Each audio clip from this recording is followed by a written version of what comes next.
ഇന്ന് ലോക പരിസ്ഥിതി ദിനമാണ്. ലോകത്തിൻ്റെ വിവിധങ്ങളായ ഭാഗങ്ങളിൽ പരിസ്ഥിതിയുമായി ബന്ധപ്പെട്ട സംഭാഷണങ്ങളും പ്രസംഗങ്ങളും ജനങ്ങൾക്കുള്ള സന്ദേശങ്ങളും അവബോധ സദസ്സുകളുമൊക്കെ നടക്കുന്ന സമയമാണ്. മനുഷ്യരെ സംബന്ധിച്ചിടത്തോളം തങ്ങൾ ജീവിക്കുന്ന ഈ ഭൂമി അത് അപകടത്തിലാണ്. അതിലെ പാരിസ്ഥിതികമായ പ്രശ്നങ്ങൾ തങ്ങളുടെ അടുത്ത തലമുറയെ ഗുരുതരമായി ബാധിക്കും എന്നുള്ള ചർച്ചകൾ വന്നു തുടങ്ങിയതു തന്നെ 19-ാം നൂറ്റാണ്ടിലാണ്.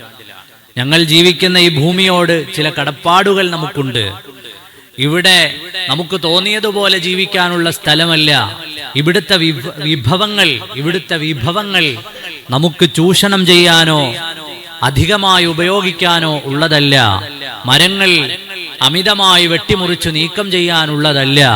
പക്ഷികളും പറവകളും അമിതമായി വേട്ടയാടപ്പെടാനുള്ളതല്ല. വനങ്ങൾ നമുക്ക് കയ്യേറാനുള്ളതല്ല.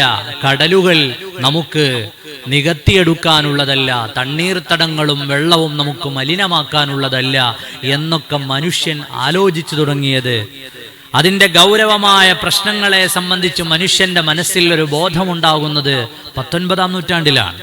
അതിനുശേഷമാണ് നമ്മൾ ഇന്ന് ഈ കാണുന്നത് പോലെ വിശാലമായി എല്ലാവരിലേക്കും പരിസ്ഥിതിയുമായി ബന്ധപ്പെട്ട ആശങ്കകളും പ്രബോധനങ്ങളും അതുമായി ബന്ധപ്പെട്ട അവബോധ സദസ്സുകളുമൊക്കെയും ലോകത്തുണ്ടായത്. എന്നാൽ പരിശുദ്ധമായ ഖുർആനിലേക്ക് സയ്യിദുനാ റസൂലുള്ളാഹി സ്വല്ലല്ലാഹു അലൈഹി വസല്ലമ തങ്ങളുടെ ജീവിതത്തിലേക്ക് വരൂ. എത്ര മനോഹരമായിട്ടാണ് പ്രവാചകർ സയ്യിദുനാ റസൂലുള്ളാഹി സ്വല്ലല്ലാഹു അലൈഹി വസല്ലമ തങ്ങൾ പരിസ്ഥിതിയോടുള്ള നമ്മുടെ കടപ്പാടുകളെ രൂപപ്പെടുത്തി വെച്ചിട്ടുള്ളത്. അള്ളാഹുവിന്റെ മതം എത്ര കൃത്യമായിട്ടാണ് ഇതിനെക്കുറിച്ചെല്ലാം പറഞ്ഞത്. നമ്മുടെ നാടുകൾ, നമ്മുടെ സമൂഹങ്ങൾ, നമ്മുടെ മക്കൾ, നമ്മുടെ അടുത്ത തലമുറകൾ, ഇവയെല്ലാം വസിക്കുന്ന നമ്മുടെ ഇടങ്ങൾ, അതിനെ സൂക്ഷിക്കേണ്ടതിനെ സംബന്ധിച്ച്, അതിനെ സംരക്ഷിക്കേണ്ടതിനെ സംബന്ധിച്ച് സയ്യിദുനാ റസൂലുള്ളാഹി സ്വല്ലല്ലാഹു അലൈഹി വസല്ലമ തങ്ങൾ പറഞ്ഞതു കാണാം. ഈ ഭൂമി നിങ്ങളുടെ ഉമ്മയാണെന്ന് സയ്യിദുനാ റസൂലുള്ളാഹി സ്വല്ലല്ലാഹു അലൈഹി വസല്ലം. അതിന്റെ അർത്ഥം മറ്റേതെങ്കിലും തരത്തിൽ ഭൂമിയെ ആരാധിക്കണമെന്നൊന്നുമല്ല. അതിന്റെ അർത്ഥം ഭൂമിയെ ബഹുമാനിക്കുകയും ആദരിക്കുകയും നിങ്ങൾ ഭൂമിയിൽ നിന്ന് പടയ്ക്കപ്പെട്ടവരാണ്, ഉത്തരവാദിത്തങ്ങൾ അതിനോടുണ്ട് എന്നുള്ളതാണ് ആ പറഞ്ഞതിന്റെ മർമ്മം. എന്നു മാത്രമല്ല, നിങ്ങൾക്ക് ഭൂമി സാക്ഷിയാണ് എന്നുകൂടി സയ്യിദുനാ റസൂലുള്ളാഹി സ്വല്ലല്ലാഹു അലൈഹി വസല്ലമ തങ്ങൾ നമ്മെ ഓർമ്മപ്പെടുത്തുകയാണ്. മനുഷ്യനെ അല്ലാഹു തആല പറഞ്ഞയച്ചത് ഇന്നി ജാഇലുൻ ഫിൽ അർളി ഖലീഫ, അല്ലാഹുവിന്റെ പ്രതിനിധിയായിട്ടാണ് മനുഷ്യൻ ഭൂമിയിൽ വന്നത്. അപ്പോൾ മനുഷ്യന്റെ ഉത്തരവാദിത്തം വലുതാണ്. തങ്ങൾ ജീവിക്കുന്ന ഇടങ്ങളെ കൃത്യമായി പരിപാലിച്ചു കൊണ്ടുപോകേണ്ട ഉത്തരവാദിത്തം. നമ്മൾ നോക്കൂ, ആരാണ് കാടുകളെ നശിപ്പിക്കുന്നത്? കാട്ടിൽ ജീവിക്കുന്ന ഒരു ജീവിയുമല്ല. കാടിനെ നശിപ്പിക്കുന്നത് കാട്ടിന്റെ ഉള്ളിൽ ജീവിക്കുന്ന, നമ്മൾ ബുദ്ധിയില്ല എന്ന് പറയുന്ന, യാതൊരു മാറ്റവും ഇല്ല, മനുഷ്യനിലേക്ക് ചേർത്ത് വെക്കുമ്പോൾ ഒരു പുരോഗമനവും ഇല്ല, കണ്ട സ്ഥലത്തു നിന്ന് ഭക്ഷണം കഴിച്ച് കണ്ട സ്ഥലത്ത് അതിന്റെ പ്രാഥമിക കാര്യങ്ങളെല്ലാം സാധിക്കുന്ന ജീവികൾ, ഒരു ബുദ്ധിയും ബോധവും ഇല്ലാത്ത ജീവികൾ വസിക്കുന്ന കാടിന്റെ ഉള്ളിലേക്ക് നിങ്ങൾ ചെല്ലൂ. എത്ര മനോഹരമാണ് കാട്. അതിനെ നശിപ്പിച്ചു കളയുന്നത് ആരാണത്? മനുഷ്യനാണ്, എല്ലാവർക്കും അറിയാം. കടലിനെ നശിപ്പിച്ചു കളയുന്നത് കടലിന്റെ ഉള്ളിലുള്ള കോടാനകോടി വരുന്ന, ലക്ഷക്കണക്കിന് വരുന്ന ജീവജാലങ്ങളൊന്നുമല്ല. കടലിന്റെ ഉള്ളിൽ വസിക്കുന്ന ജീവികൾ കടലിനെ നശിപ്പിക്കുന്നില്ല, ഈ കടലിനെയും നശിപ്പിക്കുന്നത് മനുഷ്യനാണ്. എല്ലാ വിഭവങ്ങളെയും, തണ്ണീർത്തടങ്ങളെയും വെള്ളത്തെയും മരത്തെയും എല്ലാം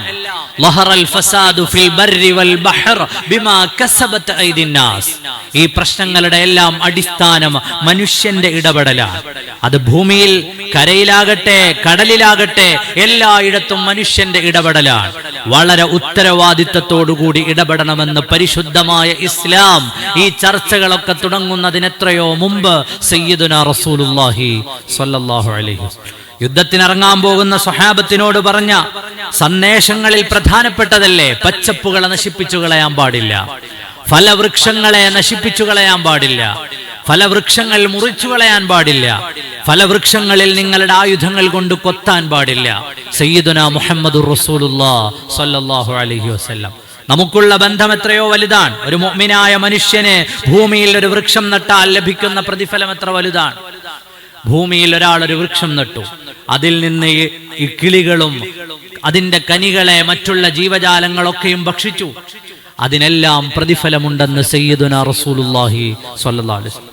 ഞാൻ നട്ട മാവിൽ നിന്ന് പറന്നു വന്ന ഒരു പറവ അതിന്റെ ചുണ്ടുകൊണ്ട് കൊത്തിയെടുത്ത ഒരു ചെറിയ കഷ്ണം, അതിന് നാളെ സ്വതക്കയുടെ പ്രതിഫലമുണ്ടെന്ന് പരിശുദ്ധമായ ഇസ്ലാം. ആലോചിച്ചു നോക്കൂ, ഞാൻ ഈ മരം നട്ടത് എനിക്ക് വേണ്ടിയായിരിക്കാം, പക്ഷേ അതിൽ നിന്ന് ഭക്ഷിച്ചത് അതിന്റെ ഇല, അരികിലൂടെ പോയ ആടോ മാടോ ഏതെങ്കിലും ഒരു ജീവി അതിന്റെ ഒരു ഇല ഭക്ഷിച്ചു, അതിന്റെ പ്രതിഫലം നിനക്ക് നാളെ പരലോകത്തുണ്ടെന്ന് സയ്യിദുനാ റസൂലുള്ളാഹി സ്വല്ലല്ലാഹു അലൈഹി വസല്ലം. നാളെ ഖിയാമത്ത് നാളായാലും ഇന്ന് നിന്റെ കയ്യിൽ ഒരു വൃക്ഷത്തൈ ഉണ്ടെങ്കിൽ, ഒരു വിത്തുണ്ടെങ്കിൽ അത് വിതയ്ക്കണമെന്ന്, അത് പാകണമെന്ന്, അത് മണ്ണിൽ കുഴിച്ചിടണമെന്ന്, അതിനെ നാട്ടണമെന്ന് പരിശുദ്ധമായ ഇസ്ലാം പഠിപ്പിക്കുകയാണ്. സയ്യിദുനാ മുഹമ്മദുർ റസൂലുള്ളാഹി സ്വല്ലല്ലാഹു അലൈഹി വസല്ലമ തങ്ങളുടെ പാഠമാണ്. നാളെ ഖിയാമത്ത് നാളാണ്. ഇതിനിപ്പോ വെച്ചാല് വളർന്ന് മുളച്ച് പന്തലിക്കാനൊന്നും പോകുന്നില്ല. നാളെ ഖിയാമത്ത് നാളാണ് എന്ന് ഉറപ്പാണ്. ഇതിനി വെച്ചാൽ നാളെ ഇതിന്റെ ഫലം കിട്ടുമെന്നൊന്നും തോന്നുന്നില്ല. എന്നാൽ പോലും നിന്റെ കയ്യിൽ ഒരു വിത്തുണ്ടോ, ഒരു ചെടിയുണ്ടോ, അത് നടൂ, അത് പാകൂ എന്ന് സയ്യിദുനാ റസൂലുള്ളാഹി സ്വല്ലല്ലാഹു അലൈഹി വസല്ലം. എന്താണ് അതിന്റെ അർത്ഥം? ഈ പാകുന്നത് കൊണ്ട്, നടുന്നത് കൊണ്ട് ലഭിക്കുന്ന പുണ്യം നാളെ പരലോകത്തേക്കുള്ളതാണ്. അപ്പൊ മുഅ്മിനായ മനുഷ്യൻ ഇവിടെ ഏത് വൃക്ഷം നട്ടാലും അതിന്റെ പ്രതിഫലം നാളെ പരലോകത്ത് കൂടി കിട്ടാനുള്ളതാണ്. നാളെ പരലോകത്തുകൂടി. നമ്മൾ അടുത്ത തലമുറയ്ക്ക് വേണ്ടി എന്നാ പറയാം. സുഗതകുമാരിയൊക്കെ പറഞ്ഞത് അങ്ങനെയാണല്ലോ, നമ്മുടെ നല്ല നാളേക്ക് വേണ്ടി ഒരു തണൽ വൃക്ഷം നടണം, നമ്മുടെ മക്കൾക്ക് വേണ്ടി, അമ്മയ്ക്ക് വേണ്ടി എന്നൊക്കെയാണ്. മുഅ്മിനായ മനുഷ്യന്റെ ആഖിറത്തിന് വേണ്ടിയാണ്. നമ്മളെപ്പോലെ ഈ പ്രകൃതിയോട് ഇണങ്ങി നിൽക്കുന്ന ആരാണുള്ളത്? മരണപ്പെട്ട മനുഷ്യനെ ഖബറടക്കാൻ കൊണ്ടുവരുമ്പോൾ ഖബറടക്കിയതിന്റെ മേലെ കാൽഭാഗത്തും തലഭാഗത്തും ഓരോ പച്ചപ്പു കൂടി നാട്ടിയിട്ടാണ് നമ്മളെല്ലാവരും ഖബർസ്ഥാനിൽ നിന്ന് തിരിച്ചു പോരാറുള്ളത്. നമ്മുടെയൊക്കെ പള്ളി ഖബർസ്ഥാനിലേക്ക് നോക്കൂ, എല്ലാ ഖബറുകളുടെയും കാൽഭാഗത്തും തലഭാഗത്തും ഓരോ പച്ചപ്പ് കാണാം. ഓരോ മനുഷ്യനും ലോകത്തുനിന്ന് വിട പറയുന്ന നേരം അയാളെ മണ്ണിലേക്ക് ചേർത്ത് വെക്കുമ്പോൾ അയാൾക്ക് മീതെ 2 ചെടികൾ കൂടി നാട്ടിക്കൊണ്ടാണ് ഓരോ വിശ്വാസിയും തിരിച്ചു പോരുന്നത്. അതിന്റെ കാരണം ഈ പച്ചപ്പിന്റെ തണൽ തസ്ബീഹായി അയാളുടെ ഖബറിൽ ലഭിക്കുമെന്ന് സയ്യിദുനാ റസൂലുള്ളാഹി സ്വല്ലല്ലാഹു അലൈഹി വസല്ലം. വെറുതെ നാട്ടിയതല്ല, വെറുതെ കുത്തിയതല്ല. ഒരു കമ്പും ഒരു വാപ്പയുടെയോ ഉമ്മയുടെയോ സഹോദരങ്ങളുടെയോ ഖബറിന്റെ മേലെ നാം കുത്തിയ ഒരു കമ്പും ഒരു പച്ചപ്പും ഒരു ചെടിയും അത് വെറുതെ കുത്തിയതല്ല. അതിന്റെ തസ്ബീഹ് താഴെ കിടക്കുന്ന മനുഷ്യന് ലഭിക്കാനുള്ളതാണ്. ഇങ്ങനെ ഇസ്ലാം ലോകത്തിന് പകർന്നു കൊടുത്ത പ്രകൃതിപരമായ പാഠങ്ങൾ എത്ര വലുതാണ്. മലിനമാക്കരുത് നിങ്ങളുടെ ചുറ്റുപാടെന്ന് പഠിപ്പിക്കുന്നു സയ്യിദുനാ റസൂലുള്ളാഹി സ്വല്ലല്ലാഹു അലൈഹി വസല്ലം. ശുദ്ധി ഈമാനിന്റെ പകുതിയാണ് എന്നാണ്. ശുദ്ധിയുള്ള മനുഷ്യനാവുക എന്നുള്ളത്, ഓരോ ദിവസവും 5 നേരം കൈകാലുകൾ കഴുകി വൃത്തിയുള്ള ശുദ്ധിയുള്ള മനുഷ്യനാവുക. മാലിന്യമാകാൻ, മാലിന്യ കൂമ്പാരങ്ങൾ ഉണ്ടാക്കാൻ ഇസ്ലാം അനുവദിക്കുന്നില്ല. ഒരു സൂഫിയായ മനുഷ്യനെ ഒരാൾ വീട്ടിലേക്ക് വിളിച്ചു കൊണ്ടുവന്നു, നിങ്ങൾ എനിക്ക് വേണ്ടി ഒന്ന് പ്രാർത്ഥിക്കണം, കുറെ പ്രശ്നങ്ങൾ എൻ്റെ വീട്ടിലുണ്ട്, നിങ്ങൾ എനിക്ക് വേണ്ടി ഒന്ന് ദുആ ചെയ്യണം. ആ മനുഷ്യൻ വീട്ടിലെത്തിയ ഉടനെ പറഞ്ഞു, ഞാൻ നിങ്ങൾക്ക് വേണ്ടി ദുആ ചെയ്യാൻ ഉദ്ദേശിക്കുന്നില്ല. അദ്ദേഹം ചോദിച്ചു, എന്തുകൊണ്ടാണ് നിങ്ങൾ എനിക്ക് വേണ്ടി ദ്വാരക്കാത്തത്? നിങ്ങളുടെ വീട്ടിൽ കൂടിക്കിടക്കുന്ന മാലിന്യത്തിന്റെ ദുർഗന്ധം അയൽവാസികളെ ഒക്കെയും ബുദ്ധിമുട്ടിക്കുന്നുണ്ട്. നിങ്ങൾക്ക് തന്നെ അത് ബുദ്ധിമുട്ടാണ്, നിങ്ങൾ തന്നെ അതിന്റെ ദുർഗന്ധം അനുഭവിക്കുകയാണ്. ഇത്ര ദുർഗന്ധപൂർണമായ ഒരു പരിസരത്ത് നിന്നുകൊണ്ട് ദുആ ചെയ്യാൻ ഞാൻ ആഗ്രഹിക്കുന്നില്ല, ആദ്യം അത് മാറ്റൂ എന്നിട്ട് പറഞ്ഞു കൊടുത്തു സയ്യിദുനാ റസൂലുള്ളാഹി സ്വല്ലല്ലാഹു അലൈഹി വസല്ലമ തങ്ങളുടെ പാഠം അങ്ങനെയല്ലേ? ശുദ്ധി ഈമാനിന്റെ ഭാഗമാണെന്നല്ലേ ഇസ്ലാം പഠിപ്പിക്കുന്നത്. പരിസ്ഥിതി ദിനമെന്ന് പറയുമ്പോൾ നമ്മുടെ പരിസ്ഥിതിയിലെ മരങ്ങൾ മാത്രമല്ല, മലിനീകരിക്കപ്പെട്ട നമ്മുടെ എല്ലാ സാഹചര്യങ്ങളും അതിനെ വൃത്തിയുള്ളതാക്കി മാറ്റുക എന്നുള്ളത് മുഅ്മിനായ മനുഷ്യന്റെ കടമയാണ്. മുഅ്മിനായ മനുഷ്യന്റെ കടമയാണ്. അതിനെ വൃത്തിയോടുകൂടി, അത് നമ്മുടെ വീടാകട്ടെ, വസ്ത്രമാകട്ടെ, സ്ഥലങ്ങളാകട്ടെ, നമ്മൾ ഇടപെടുന്ന ഏതു മേഖലയും മലിനമാകാതെ സൂക്ഷിക്കുക എന്നുള്ളത് നമ്മുടെ ഉത്തരവാദിത്തമാണ് എന്ന് നാം ഓരോരുത്തരും മനസ്സിലാക്കുന്നതോടൊപ്പം അതിനൊക്കെ നാളെ പരലോകത്ത് കൂലി കിട്ടുമെന്ന് കൂടി മനസ്സിലാക്കുക. ഇതിനൊക്കെ അല്ലാഹു തആല പ്രതിഫലം നൽകാനുള്ളതാണ്. ജലം മലിനമാക്കാൻ പാടില്ല. ജലത്തെക്കുറിച്ച് പറഞ്ഞപ്പോൾ നമ്മൾ പറഞ്ഞു അമിതമായി ഉപയോഗിക്കാനും പാടില്ല. അല്ലാഹു സുബ്ഹാനഹു വ തആല മോശപ്പെട്ട ജനങ്ങളെ, അല്ലാഹുവിനെ ധിക്കരിച്ച മനുഷ്യരെ കുറിച്ച് പറഞ്ഞ ഇടത്ത് അല്ലാഹുവിന്റെ ഖുർആൻ, പരിശുദ്ധമായ അല്ലാഹുവിന്റെ കലാമു പറയുന്നുണ്ട്, വഇദാ തവല്ലാ സആ ഫിൽ അർദി ലിയുഫ്സിദ ഫീഹാ വയുഹ്ലികൽ ഹർസ വന്നസ്ൽ വല്ലാഹു ലാ യുഹിബ്ബുൽ ഫസാദ്. ആ മനുഷ്യര് തിരിച്ചുപോയാൽ, അവര് തിരിച്ചുപോയാൽ ഭൂമിയിൽ കുഴപ്പങ്ങൾ ഉണ്ടാക്കും, വിളകൾ നശിപ്പിച്ചു കളയും, അതുപോലെ ജനങ്ങളുടെ ജീവൻ എടുക്കും. അവർ തിരിച്ചുപോയാൽ വഇദാ തവല്ലാ സആ ഫിൽ അർളി ലിയുഫ്സിദ ഫീഹാ വയുഹ്ലികൽ ഹർസ വന്നസ്ൽ വല്ലാഹു ലാ യുഹിബ്ബുൽ ഫസാദ്. അവര് തിരിച്ചുപോയാൽ ഭൂമിയിൽ ഉണ്ടാക്കുന്ന അക്രമങ്ങൾ എന്തൊക്കെയാണ് എന്ന് പറയുകയാണ്. അവൻ തിരിച്ചുപോയാൽ ആളുകളെ കൊന്നുകളയും. അത്ര വലിയ പ്രാധാന്യത്തോടെ പറഞ്ഞു, അവൻ വിളകൾ നശിപ്പിച്ചു കളയും, ഭൂമിയുടെ പച്ചപ്പിനെ നശിപ്പിച്ചു കളയും, ഭൂമിയുടെ സന്തുലിതാവസ്ഥയെ തകർത്തു കളയും. ഇങ്ങനെ പരിശുദ്ധമായ ഖുർആൻ നമ്മെ അതിന്റെ ഗൗരവത്തെ ഓർമ്മപ്പെടുത്തി തരുകയാണ്. പ്രിയപ്പെട്ട മുഅ്മിനീങ്ങളെ, നമുക്ക് പരിസ്ഥിതി ദിനം എന്നുള്ളത് ഒരു ദിവസത്തെ മാത്രം ചടങ്ങല്ല. എല്ലാ ദിവസവും ഈ പരിസ്ഥിതിയോടുള്ള, ഈ മണ്ണിനോടുള്ള കടപ്പാടും കൂറും നമുക്ക് എപ്പോഴും ഉണ്ടാകണം. നാം ജീവിക്കുന്ന ഇടങ്ങൾ മാലിന്യമുക്തമായി കൊണ്ടു നടക്കുക എന്നുള്ളത് നമ്മുടെ ഇബാദത്തുകൾ സ്വീകരിക്കാൻ വരെ കാരണമാണ്. അള്ളാഹു നമ്മുടെ ഇബാദത്തുകളെ സ്വീകരിക്കുമാറാകട്ടെ. അപ്പോൾ നമ്മൾ നടുന്ന ഒരു വൃക്ഷമോ ഒരു തൈയോ ഒരു വിത്തോ ഇതെല്ലാം നാളെ പരലോകത്ത് നമുക്ക് ഉപകാരപ്രദമാണ് എന്ന ചിന്തയോടുകൂടി, അല്ലാതെ ഒരു ദിവസത്തെ ആഘോഷത്തിന് വേണ്ടിയിട്ടൊരു തൈ നടണ്ട. അങ്ങനെ ആയിരുന്നെങ്കിൽ, ഈ ഒരു ഇന്റൻഷൻ കൃത്യമല്ലാത്തത് കൊണ്ടാണ് കഴിഞ്ഞ കുറേ വർഷമായിട്ട് പരിസ്ഥിതി ദിനത്തിന് എല്ലാവരും, കേരളത്തിലെ എല്ലാ രാഷ്ട്രീയ സംഘടനകളും സാമൂഹ്യ സംഘടനകളും പിന്നെ സ്കൂളിൽ നിന്ന് കുട്ടികളും ഒക്കെ വിത്ത് കൊണ്ടുവന്ന് നടും. എല്ലാവരും കൂടി കഴിഞ്ഞ 10 കൊല്ലം നട്ട വിത്തുണ്ടായിരുന്നെങ്കിൽ കേരളം ഒരു കാടാവണമായിരുന്നു. പക്ഷേ നട്ടിട്ട് എന്ത് ചെയ്യും? 2 ദിവസം കഴിയുമ്പോൾ പിന്നെ അതിനെ തിരിഞ്ഞു നോക്കില്ല. അത് പിന്നെ ആരെങ്കിലും കൊണ്ടുപോകും. അതിനെ പരിപാലിക്കില്ല, അതിനെ അതിന്റെ വഴിക്ക് വിട്ടുകളയും. ലക്ഷക്കണക്കിന് വിത്തുകളും തൈകളുമാണ് കഴിഞ്ഞ കൊല്ലത്തിന്റെ ഇടയിൽ ഈ പരിസ്ഥിതി ദിനത്തിന്റെ പേരിൽ നമ്മൾ നശിപ്പിച്ചു കളഞ്ഞത്. എവിടെങ്കിലും കൊണ്ടുവന്ന് നടും. നട്ടിട്ട് എന്ത് ചെയ്യും? അതിന്റെ അടുത്തിരുന്നൊരു ഫോട്ടോ എടുത്തിട്ട് അതിങ്ങനെ സോഷ്യൽ മീഡിയയിൽ ഇടും. പിന്നെ അതിനെന്ത് സംഭവിച്ചു എന്ന് പോലും ചിലപ്പോൾ നമുക്ക് അറിയണമെന്നില്ല.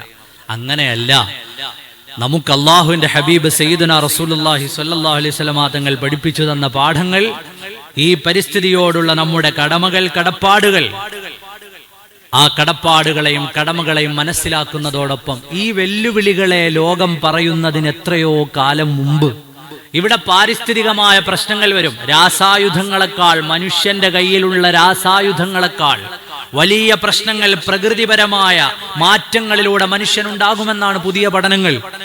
എത്രയോ കാലം മുമ്പ് നമ്മെ മുന്നറിയിപ്പ് നൽകുന്നു സയ്യിദുനാ റസൂലുള്ളാഹി സ്വല്ലല്ലാഹു അലൈഹി വസല്ലം. വിശാലമായ വിഷയങ്ങൾ പറയാനുണ്ട്. അപ്പോൾ നമ്മുടെ കടപ്പാട് ഇങ്ങനെയാണ് എന്ന് മനസ്സിലാക്കാൻ നാം ഓരോരുത്തരും തയ്യാറാകണം. അതോടൊപ്പം തന്നെ നമ്മളെല്ലാവരും നമ്മുടെ ചുറ്റുപാടുകൾ വൃത്തിയായി സൂക്ഷിക്കുന്നതോടൊപ്പം നമുക്ക് ഭൗതികമായ പല നേട്ടങ്ങളും വന്നു ചേരാനുണ്ടല്ലോ. രോഗങ്ങളിൽ നിന്ന്, പ്രയാസങ്ങളിൽ നിന്നൊക്കെ, വിഷമങ്ങളിൽ നിന്നൊക്കെ മാറ്റങ്ങളുണ്ടല്ലോ. ആ ഭൗതികമായ നേട്ടങ്ങൾ ഈ ഇബാദത്തിന്റെ കൂടെ അല്ലാഹു തആല നമുക്ക് നൽകുന്നതാണ് എന്നുള്ള ചിന്ത നമുക്കുണ്ടാകണം.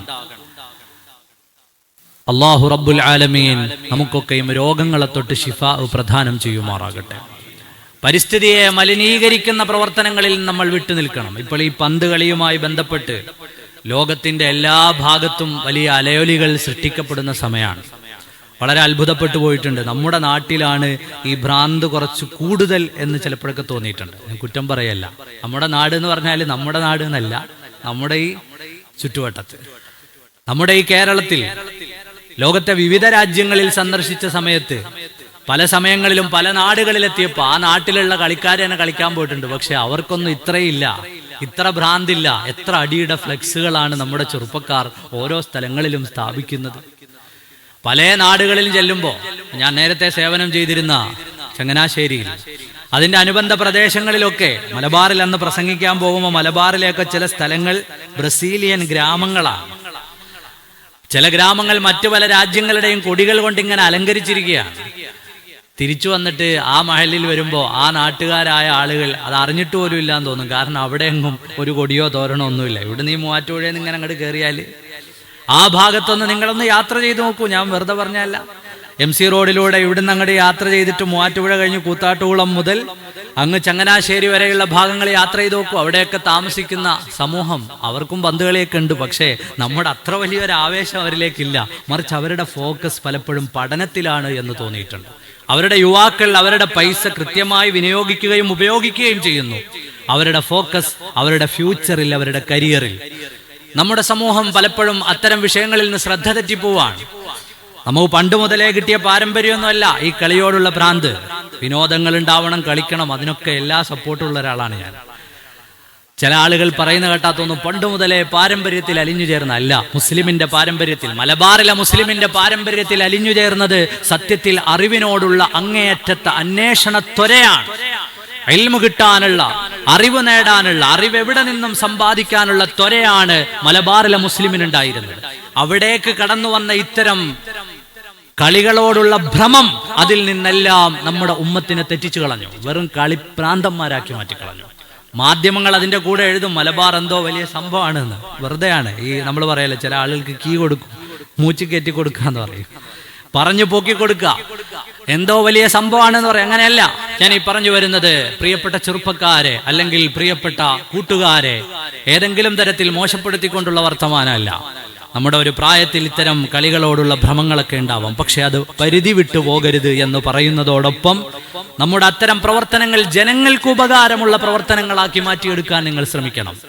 ഓരോ രാജ്യത്തിന്റെയും ആരാധകർ ഓരോ സമയത്തും നമ്മുടെ താലൂക്ക് ഹോസ്പിറ്റലിൽ ബ്രസീൽ ആരാധകരുണ്ടെങ്കിൽ ഭക്ഷണം നൽകട്ടെ, അർജന്റീനക്കാരുണ്ടെങ്കിൽ നമ്മുടെ മറ്റേതെങ്കിലും, ഇന്നിപ്പോ നമ്മുടെ പരിസ്ഥിതി ദിനമാണല്ലോ, നമ്മുടെ പൊതു ബസ് സ്റ്റാൻഡുകളും പരിസരങ്ങളും വൃത്തിയാക്കട്ടെ.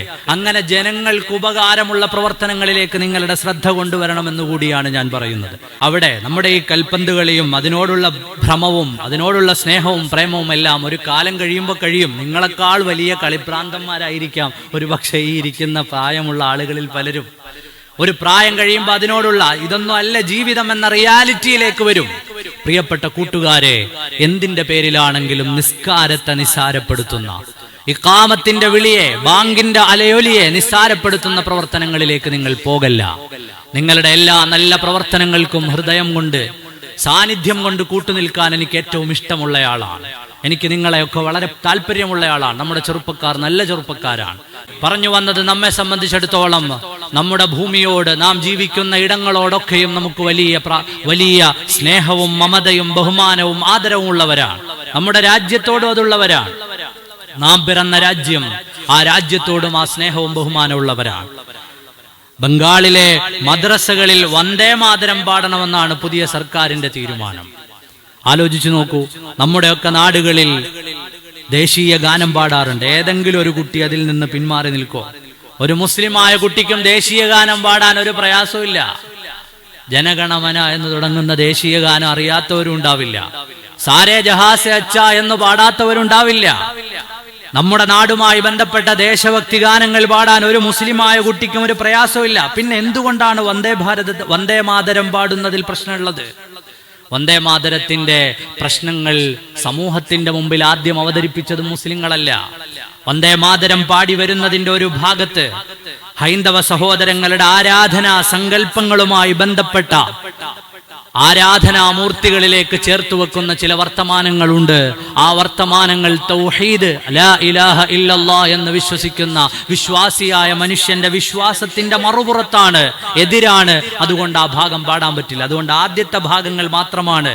ഈ വന്ദേ മാതരവുമായി ബന്ധപ്പെട്ട ചർച്ച ഇപ്പോഴെങ്ങും തുടങ്ങിയതല്ല. നമ്മുടെ രാജ്യത്തിന് സ്വാതന്ത്ര്യം കിട്ടുന്ന കാലം മുതലേ അത്തരം ചർച്ചകളുണ്ട്. അവിടെയൊക്കെ നമ്മൾ മനസ്സിലാക്കേണ്ടത്, വന്ദേ മാതരം പാടാത്തവരൊക്കെ രാജ്യദ്രോഹിയാണ് എന്ന് മുദ്ര കുത്തുന്നതിലേക്ക് എത്തുമ്പോ ദേശീയ ഗാനം പാടാൻ ഒരു പ്രയാസവും നമുക്കില്ല. നമ്മുടെ രാജ്യത്തിന്റെ സ്നേഹം തുളുമ്പുന്ന ഏത് ഗാനങ്ങളും ആലപിക്കാൻ നമുക്കൊരു പ്രയാസമില്ല. പിന്നെന്തുകൊണ്ട് വന്ദേ മാതരം? അതിന്റെ അവസാന ഭാഗത്ത് രാജ്യത്തിന്റെ മതേതര സങ്കല്പങ്ങൾക്ക് വിരുദ്ധമായ പ്രയോഗങ്ങളുണ്ട്. വിശ്വാസങ്ങൾക്ക് വിരുദ്ധമായ പ്രയോഗങ്ങൾ ഉണ്ടാകുമ്പോൾ രാജ്യത്തെ പൗരന് നൽകുന്ന അവകാശം എന്ന നിലയിൽ അതിൽ നിന്ന് മാറി നിൽക്കാൻ പറ്റുന്നുണ്ട്. പിന്നെ മുസ്ലിമിന്റെ രാജ്യത്തോടുള്ള സ്നേഹം ഒരു പാട്ടിലൊതുങ്ങുന്നതല്ല. ഈ മണ്ണ് വെട്ടിപ്പിടിക്കാൻ വന്നവനോട് കലഹം തീർത്ത ആൺകുട്ടികളായ വല്യുപ്പമാരുടെ ചരിത്രം എമ്പാടും പറയാനുള്ളവരാണ്. പാട്ടുപാടിയ ചരിത്രമല്ല, പോരാട്ടത്തിന്റെ പോർ വിളിച്ച ചരിത്രമാണ് പറയാനുള്ളത്. പാട്ടുപാടിയ ചരിത്രമല്ല, രാജ്യസ്നേഹം പാടിയ ചരിത്രമല്ല, പോർക്കളത്തിൽ ഇറങ്ങി നിന്നുകൊണ്ട് പടപൊരുതിയ ചരിത്രമാണ് പറയാനുള്ളത്.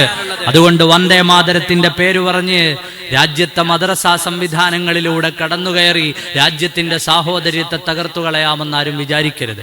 നേരത്തെ ഞാൻ പറഞ്ഞതുപോലെ ഒരു സ്ഥലത്ത് ആരംഭിക്കുന്ന കാര്യം പിന്നീട് പതുക്കെ മറ്റുള്ള സംസ്ഥാനങ്ങളിലേക്കും വരാറുണ്ട്. അപ്പൊ ഇതുകൊണ്ടാണ് അതിനെ നമ്മുടെ മുസ്ലിം ഉമ്മത്ത് എതിർക്കുന്നത് എന്ന് നാം ഓരോരുത്തരും മനസ്സിലാക്കാൻ വേണ്ടി പറഞ്ഞതാണ്. അല്ലാഹു റബ്ബുൽ ആലമീൻ നമ്മുടെ നാടുകൾക്ക് സമാധാനം നൽകുമാറാകട്ടെ, സലാമത്ത് പ്രദാനം ചെയ്യുമാറാകട്ടെ. അല്ലാഹു എല്ലാ വർഗീയതകളിൽ നിന്ന്, പ്രശ്നങ്ങളിൽ നിന്ന്, പ്രയാസങ്ങളിൽ നിന്ന് നമ്മെയും നമ്മുടെ സമൂഹത്തെയും രാജ്യത്തെയും ഒക്കെയും കാത്തുരക്ഷിക്കുമാറാകട്ടെ.